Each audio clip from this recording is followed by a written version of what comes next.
لا تعبدوا الشيطان إن الشيطان كان للرحمن عصيا آمنت بالله صدق الله العظيم قال الله عز وجل في شأن حبيبه إن الله وملائكته يصلون على النبي يا أيها الذين آمنوا صلوا عليه وسلموا تسليما الصلاة والسلام عليك يا سيدي يا رسول الله وعلى آلك وأصحابك يا حبيب الله الصلاة والسلام عليك يا سيدي يا رسول الله وعلى آلك وأصحابك يا رحمة للعالمين يا صاحب الجمال ويا سيد البشر من وجهك المنير لقد نفر القمر لا يمكن الثناء كما كان حقه بعد الخدا وزلته قصة مختصر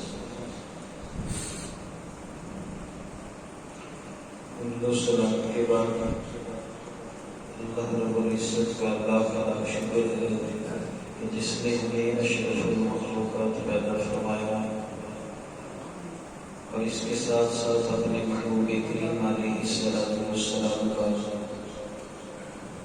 امتی ہونے کا بھی شرف عطا کیا. اللہ تعالیٰ قرآن مجید فرقان حمید میں ارشاد فرماتا ہے وَاذْكُرْ فِي الْكِتَابِ إِبْرَاهِيمَ اور کتاب میں ابراہیم علیہ السلام کو یاد کرو انہ کان صدیقا نبیا بے شک وہ سچے نبی تھے. سیدنا ابراہیم علیہ السلام کی جب ولادت باسعادت ہوتی ہے اس وقت نمرود وقت کا بادشاہ ہے اور یہ وہ بدبخت بادشاہ ہے جس نے اپنی عبادت کے لیے لوگوں کو مجبور کیا اور نہ جانے کتنے ناحق بچوں کو قتل کروایا. پوری دنیا کے اندر جب سے یہ دنیا بنی ہے 4 بادشاہ ایسے گزرے ہیں جنہیں اللہ تعالیٰ نے پوری دنیا پر حکومت عطا فرمائی. ان میں سے 2 مسلمان ہیں اور 2 کافر ہیں. مسلمانوں میں سید ذوالقرنین ہے اور حضرت سلیمان علیہ السلام ہے اور کافروں میں ایک نمرود ہے اور دوسری کا نام بخت نصر ہے. یہ 2 بادشاہ حالت کفر کے اندر تھے لیکن اللہ نے پوری دنیا کے اندر حکومت عطا فرمائی. تو یہ نمرود چونکہ بعض روایات کے مطابق اس نے تقریباً 1000 سال کی عمر پائی ہے اور اس عمر کے اندر اس کو بیماری بڑی کم ہوئی تندرست روانہ رہا.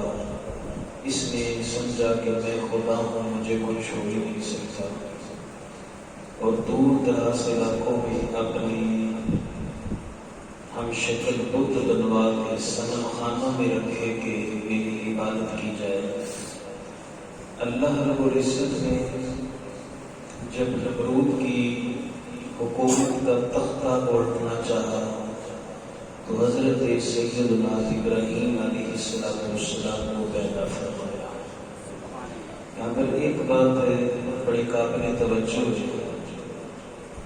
ہم اپنی آنکھوں سے دیکھتے ہیں کہ کچھ حضرات بڑا ظلم و ستم کرتے ہیں لوگوں پہ. کسی کے پاس اقتدار ہو حکومت ہو یا وہ اثر رسوخ والا شخص ہو اپنے علاقے کے اندر تو وہ بڑا ظلم و ستم کرتا ہے. اور ہم یہ بھی دیکھتے ہیں اس کے پاس کوٹھی بھی ہے کار بھی ہے بنگلہ بھی ہے بینک بیلنس بھی ہے حکومت کے کرندے بھی اس کے ساتھ تعاون کرنے والے ہیں. تو کبھی بندہ یہ سوچنے پہ مجبور ہو جاتا ہے یار یہ بندہ اتنا ظلم کر رہا ہے لیکن کوئی پکڑ ہی نہیں. آئے دن یہ عروج پر عروج اس کو ہوتا جا رہا ہے اوپر ہی اوپر جاتا جا رہا ہے نیچے آتا ہی نہیں ہے. تو جو لوگوں کے دل کے اندر یہ خیال آتا ہے نا کہ عروج بھی عروج جا رہا ہے، وہ اس نمرود کی ہسٹری کو پڑھنے انہیں سمجھ آ جائے گا کہ یہ جو عروج ہے نا، اللہ تعالیٰ ظالم کی رسی کو ڈھیل ضرور دیتا ہے لیکن چھوڑتا نہیں ہے۔ یہ بات چھوڑا نہیں کرتا، ڈھیل ضرور دے دی جاتی ہے، ٹھیک ہے، اور اسی طرح نمرود نے بہت سارے ظلم و ستم کیے۔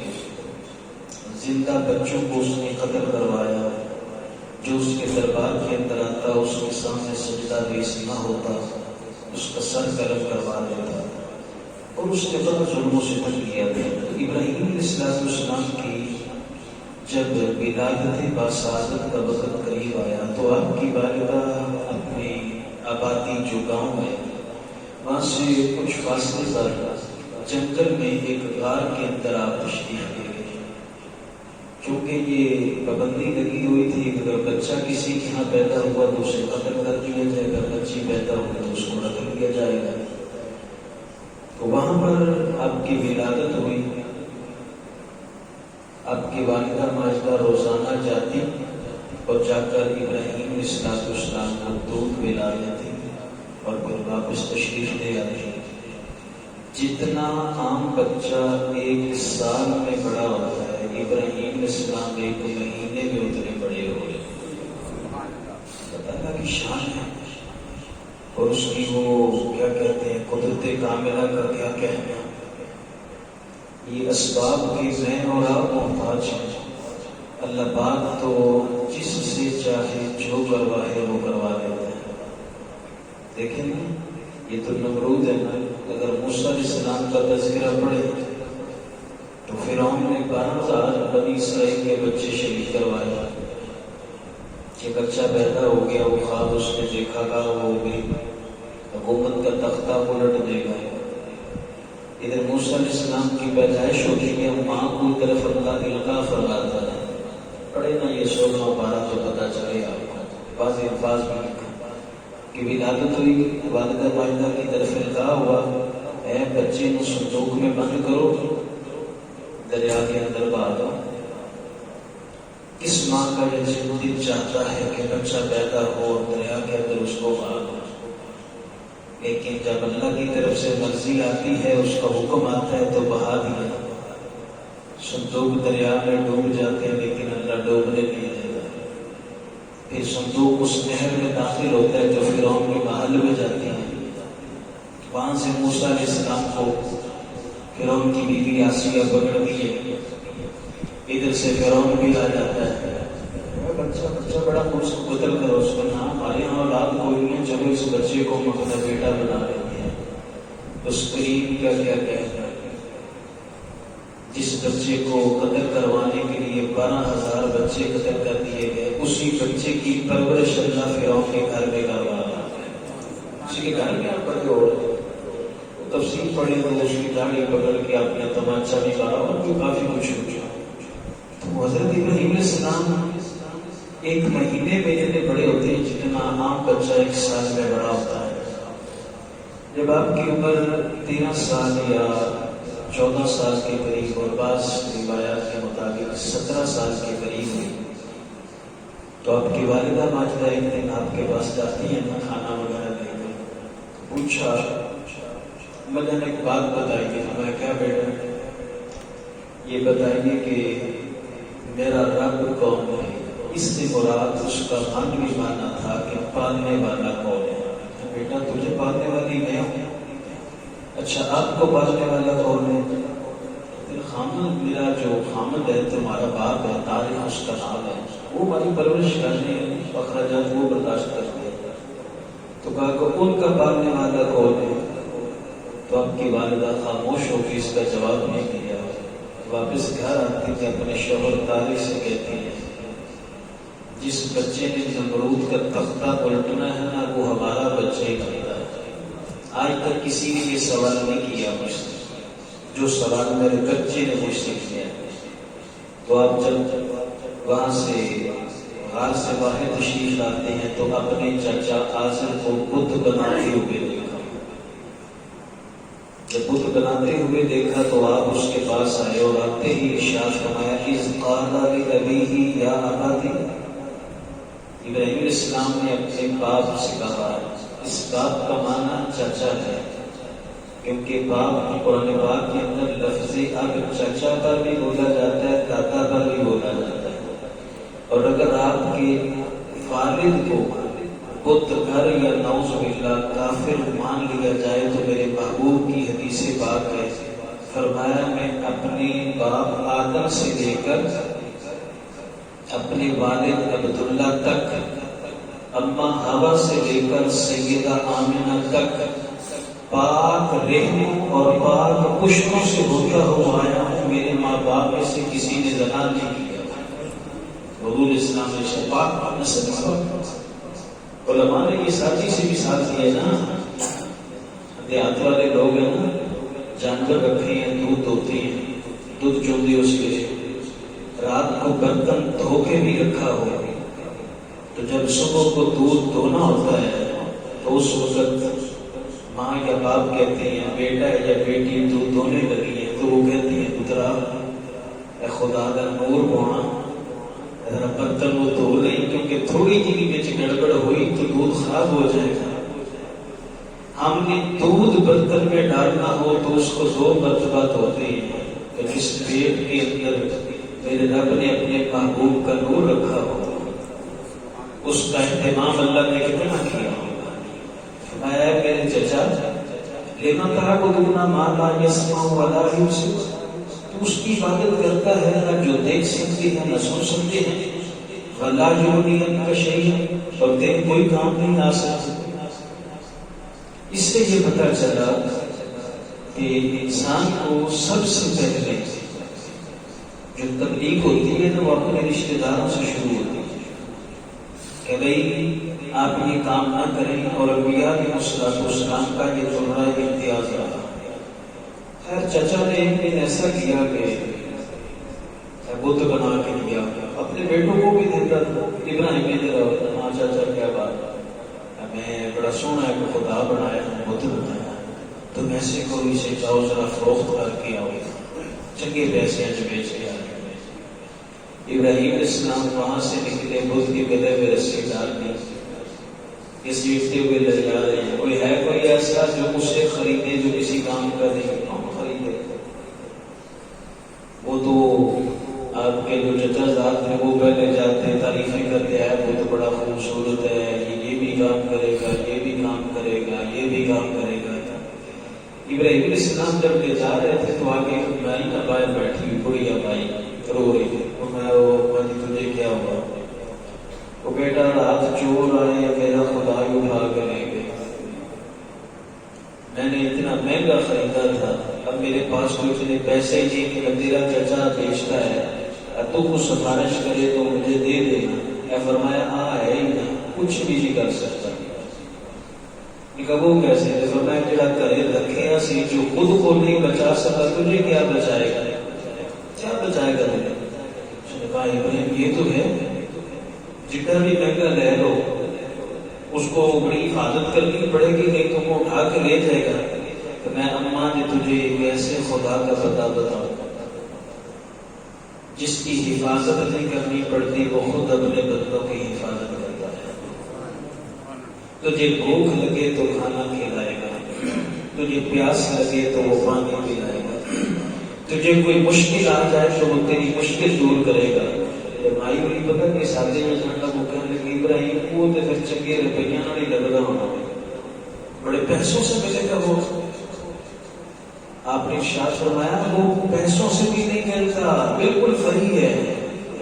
موسیٰ اس کا پتہ بتانا کدھر ہے؟ میں ایک کلمہ پڑھنا پڑے گا وہ رب تیرا ہو جائے گا۔ وہ کیسے؟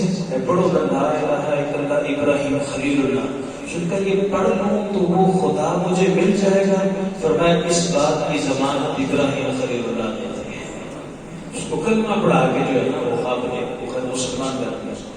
ان کا ایک میلہ آتا تھا سال کا نمرودیوں کا، اس دن یہ نا اپنے بت خانے کے اندر جو بت تھے وہ پچھلی سائڈ پہ سونے کا بت سب سے بڑا، اس کے آگے پیچھے ہیرے جواہرات والے، پھر اس کے آگے چاندی والے، پھر آگے تانبے والے، پھر پتل والے، پھر سلور، پھر آگے لکڑی. اس طرح نہ وہ انہوں نے اپنا بنا کے رکھا ہوا تھا. اب ہر ایک نے اپنا اپنا بنا کے رکھا ہے، میرا خدا ہے، میرا خدا. وہ جب یہ میلے پہ جاتے ہیں سال بعد، قسم قسم کے کھانے پکا لیتے جاتے ہوئے اپنے وہ بتوں کے آگے رکھ دیتے. جب واپس سے پلٹ کے آتے ہیں تو اس وقت وہ ان کو اٹھا لیتے اور اٹھا کر بڑا برکت والا کھانا ہے، یہ ہمارے خداؤں کا کھانا ہے، آپ اس کے اندر بڑی برکتیں آ گئی ہیں، یہ بھی ہو گیا، وہ بھی ہو گیا. جب یہ سارے جانے لگے تھے، ابراہیم علیہ السلام اس مہم کو دیکھ رہے تھے، یہ سارے جان کہ پھر میں پوچھا بھی نہ کہ خداوند راشن کیا. وہ سارے چلے گئے نا، آپ نے اندر سے پکڑا نہ کلاڑا، اور کلاڑا پکڑا تو سیدھا بت خانے کے اندر آپ جا گھسا. ایک بت کی لت بڑی، دوسرے کی بانھ، جس سے گردن اتار دی، کوئی کانا کر دیا، کوئی ڈولا، کوئی لنگڑا، سب کا حشر بگاڑ دیا. وہ جڑا بڑا سی اس کو کچھ نہیں کیا، اس کے کاندھے میں لوہاڑی رکھ دی اور آپ تشریف لے آئے. جب آپ تشریف لے آئے تو قوم آئی نہ واپس، تب کہ ہم جو اندر بڑے تو خداوند عاشقی بگڑے آتے، کسی کا بولیے ہی کوئی نہیں درست. تو بڑے صاحب انہوں سارے نمرود کے پاس آ گئے اور آ کر کہنے لگے پکا کام ابراہیم علیہ السلام کا کیا، اس نے یہ کیا ہے. آپ کو جب دربار کے اندر بلایا گیا، آپ دربار میں داخل ہوئے، سجدہ نہیں کیا، سجدہ اسی دیر پر داخل ہے. نمرود نے پہلا سوال یہ کیا، اس نے کہا کہ مجھے سجدہ کیوں نہیں کیا؟ تو میں سجدہ صرف میرے رب کو ہے، کسی اور کو سجدہ جائز ہو ہی نہیں سکتا. اگر اسلام پڑھا ہو نا تو بندہ جابر حکمران کے سامنے بھی اکڑ جاتا ہے. مجدد الفسانی ہے، اکبر بادشاہ کو جب غلط علماء نے مشورہ دیا اور ان کی باتوں میں آ کر اس نے کہا میں بادشاہ ہوں، مجھے سجدہ تعظیمی کیا جائے. مجدد الفسانی میں اس نے بلایا، پتا تھا کہ اگر مجدد نے سجدہ کر دیا تو مسلمانوں کے لیے سند بن جاتا ہے. اس نے بلایا علماء نے کہتے تھے، اس نے نازنا چمچے کڑچے اپنی بولی بولنے والے جو اس نے رکھے ہوئے تھے، کیا مجدد الفسانی کبھی تمہیں سجدہ نہیں کریں گے چاہے انہیں تو سولی پہ لٹکا دے. اس نے کہا اچھا یہ کر لینا نہیں ایسا کر سکتا، ایسا ادھر بناؤں گا کہ اسے خود بخود سجدہ کرنا اس کا ہوگا. اس نے پتا کیا کیا، کمرے کا دروازہ بند کر دیا نہ، یہ دروازہ بند کیا، اس طرف سے کھڑکی رکھی چھوٹی، اور کھڑکی کو تھوڑا سا نیچا کر دیا، خود سامنے کھڑا ہو گیا. کہنے لگا نہ کرنا سجدہ نہیں کرنا، میں کہوں گا اس کھڑکی سے داخل کیا جائے، مجھے تو اندر بڑھ گئے تو ان کا سر جھک جائے گا، آگے میں کھڑا ہوں گا، میں کہوں گا کہ وہ سجدہ بھی ہو گیا. اتقوا فراست المؤمن فإنه ينظر بنور اللہ.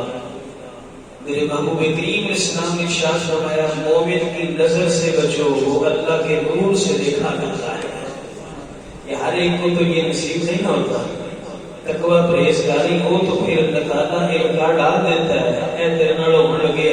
جب آپ باری کے قریب پہنچے تکیہ بھی کہ اکبر بادشاہ کھڑا، ساتھ سارے اس کے علماء سو پورے جو اس کے چمچے کڑچے اس نے رکھے ہوئے تھے سارے، اور کہا کہ اکبر بادشاہ کہتا ہے اندر داخل ہو گیا. آپ جب دیکھا نا جدید الفسانی پتہ کیا تھا، پہلے اپنی لتاں باڑیاں، میں تو مجھے گرانا چاہتا ہے، وہ تخت سکندری پر تھوکتے تک نہیں، بستر جن کا لگا ہے آقا تیری گلی میں. تو بڑا بڑھنا تجھے میں اپنے جوتے دکھاؤں گا. ابراہیم علیہ السلام نے بھی یہی کام کیا، بغیر لوگ اللہ کے نبی سیدھے داخل ہوئے، سجدہ صرف اللہ کی ذات ہوئے. یہاں پہ تھوڑا سا رک کر ایک اپنے مسلک کے حوالے سے جملہ کہوں گا. یہ ساڈے کو جو آ جا کے قبراں پہ سجدہ کرتے ہیں، سجدہ حرام ہے. یہ اپنی کم علمی کی بنا پہ کرتے ہیں یا کسی کے کہنے پہ کریں، اس کا اہل سنت سے کوئی تعلق نہیں. ہمارے علماء نے اگر بات لکھی اور فتویٰ دیا حضرت اس کے اوپر، قبر کا طواف بھی حرام ہے، قبر کو سجدہ کرنا بھی ایک بات یاد رکھنا، یہاں ہم اپنے پلیٹ فارم سے یہ بات کہہ رہے ہیں، سجدہ قبر کو جائز نہیں اور چومنا قبر کو، یہ بھی علماء نے کہا ہے کہ درست نہیں ہے۔ ہاں، ماں باپ کی قبر مسلسل ہے، آپ کے والدین کی قبر ہے، آپ اس کو چوم سکتے ہیں، شرع نے کوئی اس کے اندر ضمانت نہیں رکھی، لیکن سجدہ نہیں، سجدہ حرام ہے۔ اگر کوئی بندہ کرتا ہے تو یہ اس کا اپنا فعل ہے، بدبختی ہے، کمینی کہہ لیں آپ اس کو، کچھ بھی لفظ دے دیں۔ دیکھیے ہمارے اسلام میں جتنے بھی بزرگان دین اس وقت جن کے بڑے بڑے مزارات شریف ہیں، لوگ وہاں پہ جاتے ہیں، ان کی اپنی تعلیمات پڑھ کے دیکھ لیں۔ مثلا حضور داتا صاحب ہیں، کشف الوجوہ پڑھ کے دیکھ لیں۔ داتا علی حجویری ہیں، بنیت اپنا حضور غوث اعظم ہیں، بنیت الطالبین پڑھ کے دیکھ لیں۔ بابا فرید الدین مسعود گنج شکر ہیں، خواجہ قطب الدین مختار کاکی ہیں، خواجہ اجمیری ہیں، اشت کبیش 8 کتابیں آپ کی منقول ہیں، وہ پڑھ کے دیکھ لیں۔ تمام بزرگان دین نے ایسی کوئی تعلیمات نہیں تھی کہ ان کی قبروں پہ جا کے سجدہ کیا جائے۔ یہ سجدہ بالکل حرام ہے اور اس کو نہیں کرنا چاہیے، کیونکہ حضور نے خود ارشاد فرمایا کہ سجدہ جائز ہوتا تو میں بیوی کو حکم دیکھتا کہ وہ اپنے خامن کو سجدہ کرے۔ صحابہ نے خود اجازت مانگی تھی حضور کو سجدہ کرنے کی۔ جب آپ کے سامنے وہ سرکش اٹھایا اور وہ بڑا بھاگا ہوا تھا، اس کا مالک پیچھے اس کے بڑا ہوا تھا، اٹھایا سیدھا اس نے آ کے سجدہ کیا، تو صحابہ نے کیا شکر کیا، ہم بھی کریں خدا نے۔ سجدہ صرف اللہ کی ساتھ، تعظیمی سجدہ بھی نہیں ہوگا، کسی کی تعظیم کے لیے بھی سجدہ کرنا حرام ہے۔ عبادت تو بڑی دور کی عبادت سمجھ کے تو کرو گے، پھر تو وہ شرک ہے نا، کہ سجدہ صرف اللہ کی ذات کو، اگر کسی کی تعظیم کے لیے وہ کرتا ہے تو وہ بھی حرام ہے، بالکل حرام ہے، اس کے زیادہ برابر گنجائش ہے۔ اس نے کچھ اس کی عبادت کرتے ہیں، فرمایا میں رب العالمین کی عبادت کرتا ہوں جو ساری کائنات کا باننے والا ہے۔ اس وقت اس نے کہا اپنے رب کی تعریف کیجیے جسے میرا اللہ بیان فرماتا ہے، اس قال ابراہیم ربی الذی یحیی و یمیت، اور فرمایا نمرود میرا رب وہ ہے جو زندوں کو مارتا ہے اور مرے ہوئے کو زندگی عطا فرماتا ہے۔ پریشان ہو گئے ہوں گے، یہ تو عالم برزخ کا معاملہ ہے نا، مرنے کے بعد زندہ ہونا۔ اس کی دنیا کے اندر مثال موجود ہے، اللہ مردہ سے زندہ کو پیدا کرتا ہے اور زندہ سے مردہ نکالتا ہے، زندہ سے مردہ نکالتا ہے اور مردہ سے زندہ پیدا کرتا ہے۔ پریشان ہو گئے ہوں گے، یہ کیا مثال ہے؟ مرغی دیکھی ہے، مرغی دیکھی ہے، مرغی سے انڈا مردہ نکالتا ہے، اور جب 21 دن تک مرغی اس کے اوپر بیٹھتی ہے تو پھر اسی انڈے سے زندہ حیوان پیدا ہوتا ہے۔ انسانوں کا تو مرنا اور پھوٹنا یہ تو عالم برزخ کا معاملہ ہے، اور میں میرے رب وہ ہے جو زندہ بھی کرتا ہے اور مارتا بھی ہے۔ قال انا احیی و امیت، نمرود فوراً بولا یہ کام تو میں بھی کر لیتا ہوں، میں بھی زندہ کرتا ہوں مارتا ہوں۔ دو قیدیوں کو بلایا، ایک وہ قیدی جس سے سزا ہونے والی تھی، اس کو اس نے کہا اس کو لے آ کر موت اس کو پھانسی لگنا تھا اس کو، اور دوسرا جو بالکل بے گناہ قیدی تھا اسے قتل کروا کے لگا نے مرنا کوئی سے اس کو میں نے مار دیا، وہ مرنے والا تھا اس کو میں نے زندگی بخش دی ہے۔ ابراہیم علیہ السلام چاہتے تو آگے سے یہ سوال کر سکتے تھے جنہوں نے مارے یہ تو زندہ کر کے وہ حرام، لیکن آپ نے یہ سوال نہیں کیا کیونکہ پتا تھا کہ یہ ان پڑھ جاہل ہے، یہ زندگی اور موت کی تعریف کو نہیں جانتا۔ آپ نے فوراً دوسری دلیل رب کی پیش کی۔ قال ابراہیم علیہ السلام نے ارشاد فرمایا فإن اللہ یأتی بالشمس من المشرق فأتی بها من المغرب، فرمایا اے نمرود میرا رب وہ ہے جو مشرق سے سورج کو نکالتا ہے مغرب میں طلوع کرتا ہے، تو خدا ہے آج مغرب میں چکٹ نکالا فبہت الذی کفر، اب اس کی کمر ٹوٹ گئی، اس بات پر وہ لاجواب ہو گیا، اور جب لاجواب ہوا پھر اس نے کہا ابراہیم علیہ السلام کو قید میں ڈال دیا جائے۔ یہ حکومتیں اس وقت حق و صداقت کی آگ کو آواز کو اس وقت دباتی ہیں جب ان کے سامنے اس کا کوئی جواب نہ ہو، پھر اس کو قید میں ڈال حضرت ابراہیم علیہ السلام کو قید میں ڈال دیا گیا۔ اب اس نے اپنی مجلسی مشاورت کی کہ اب اس سے چھٹکارا کیسے حاصل کیا جائے۔ جب چھٹکارے کی بات آئی 20 گز چوڑی 20 گز چوڑی دونوں طرف سے 30 گز لمبی پتھر کی دیوار تقریباً یہ 40 گز قریب ہے یا اس سے زیادہ ہے تقریباً روایات اتنی اونچی تعمیر کی اور حکم دیا گیا کہ اس کے اندر اپنی اپنی طاقت کے مطابق ہر فرد خواہ مرد ہے یا عورت وہ لکڑیاں ڈالے جو نہیں ڈالے گا اسے ہم ابراہیم اسلام کے ساتھ ہی آگ کے اندر جلا جائے گا۔ کتب سیرت میں ملتا ہے ہر جانور کے اوپر لکڑیاں رکھی گئی کوئی بھی نہیں چلا، خچر کے اوپر رکھی گئی تو یہ لے کر چل پڑا، اللہ نے اس کی نسل کو ختم کر دیا۔ آج جس طریقے سے خچر کی نسل لی جاتی ہے وہ یہ لوگ جانتے ہیں۔ اس کے علاوہ جب لکڑیاں اکٹھی ہو گئی کئی دنوں تک وہ جمع کی گئی، جب وہ بالکل بھر گئی ساری لوگوں نے منتیں مانی، پتہ نہیں کیا کیا کیا کہ ہم جو ہے یہ کر لیں گے۔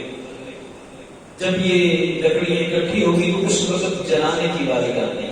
جب جلانے کی باری آئی تو ہر لکڑی کو آگ لگاتے ہیں، کسی کو نہیں لگی۔ بانس اس کے جب آگ لگائے گی تو لگ گئی تو اللہ تعالیٰ نے اس بانس کو یہ سزا دی کہ اس سے کوئی پھل نہیں ملتا، اس طرح کھڑے ہوتے ہیں۔ جو اکڑتا ہے وہ اللہ تعالیٰ کے غضب کا شکار ہوتا ہے۔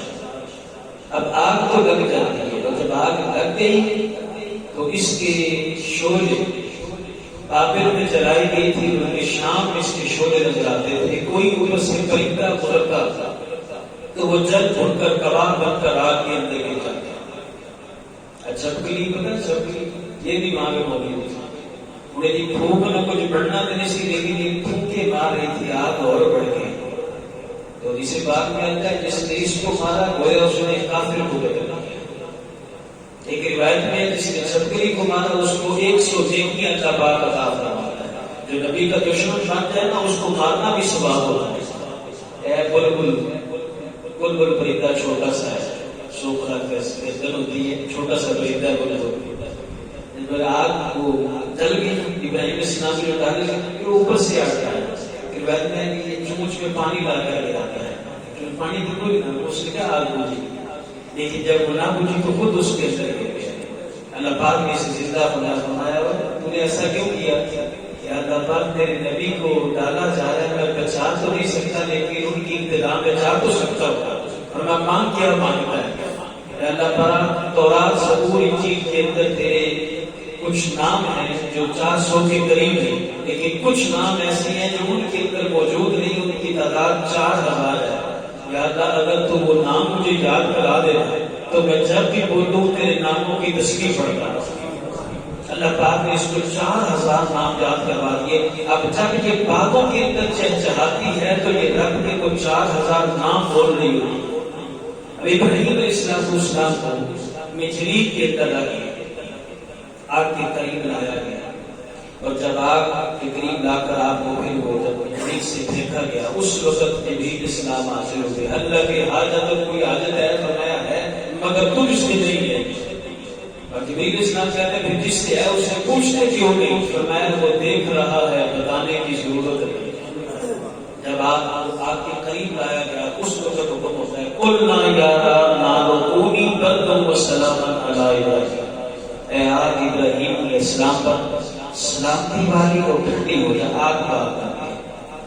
نمرود کی ایک بیٹی ہے وہ اپنے محل کے اوپر چڑھ کے کھڑی، نمرود بھی وہاں پہ نظارہ کر رہا تھا، دیکھو تو صحیح کہ یہ کیسے چل پھر کر میرا دشمن ابھی کباب بن جائے گا۔